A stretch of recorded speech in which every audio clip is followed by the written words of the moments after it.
Gavin Robinson.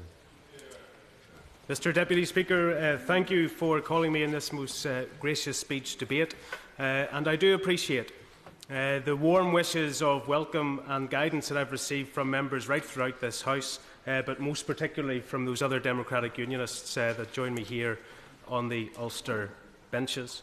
Mr Deputy Speaker, I remain somewhat concerned that anything I might say, or anything indeed that the Honourable Member for Plymouth Moorview did say, will encourage the Honourable Member for Beckenham further still to raise his game than he has already pledged. I do fear the consequences for us of that. But, Mr Deputy Speaker, it is an enormous privilege to have the opportunity to address this House this evening, and indeed to represent the good people of East Belfast. And for all of those in this House that have approached me over the last number of days, inquiring of the health of my mentor and my friend, the Right Honourable Peter Robinson, MLA, our First Minister, I am pleased to inform you that he was all discharged from hospital on Friday, attended the Irish Cup in Royal County Down on Saturday, and joked that last week was a worse week for Northern Ireland's world number one golfer Rory McIlroy than it was indeed for him, but both will bounce back. Mr Deputy Speaker, East Belfast has been for generations and continues to be the cultural, the political and the economic heartbeat of Northern Ireland. And for anyone who takes the time to read Maiden speeches in years gone by, it is easy to reminisce about the success of our former glories, whether that's in the Harnawolf shipyard, the world's largest rope works, the world's largest cigarette manufacturers, or indeed a world-renowned aircraft industry.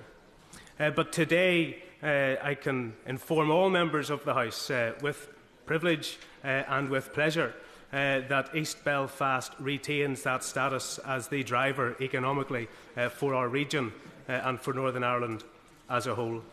Bombardier, as an aircraft manufacturer, Mr Deputy Speaker, continues to employ over 5,000 people within our constituency. Harnawolf shipyard no longer does what it used to do, but is regaining its place not only in the maintenance and the repair of oil rigs, but also in the manufacture of wind turbines for renewable energy.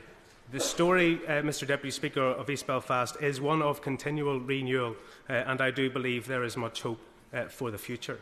But in that, Mr Deputy Speaker, I wish to pay tribute to my predecessor, Naomi Long. She was the first ever member elected to this House as an Alliance Party member, and anyone that knows her will recognise that not only her tenaciousness but her talent did much for East Belfast. I have been contacted continually by people who recognise her ability, but also encourage me to take forward the great work she did on freedom of religion for persecuted Christians right throughout the world, and I pledge myself to do that. There has been much said, Mr Deputy Speaker, about the consequences and the impact of this general election.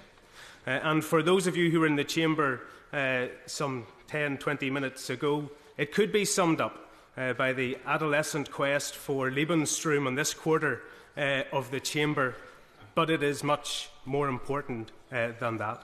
The general election in Northern Ireland, Mr Speaker, has re-energised unionism within Northern Ireland.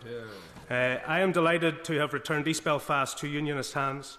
My colleague, the new Honourable Member for South Antrim, retains that seat for unionism, but his colleague, the Honourable Member for Fermanagh South Tyrone, brings back a seat that was lost some 14 years ago, the most westerly constituency of this United Kingdom, and I'm delighted to say it is back within Unionist hands. But the lesson, I think, must be there for all within this House, Mr Deputy Speaker, that the cerebral argument only took us so far last September, and that all those who value the Union, all those who recognise the benefits of the Union and are prepared to extol its virtues, need to rekindle the flames of passion and desire for this United Kingdom as a whole.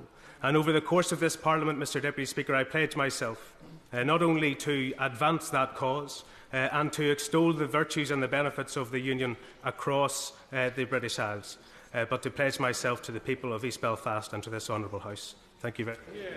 Yeah.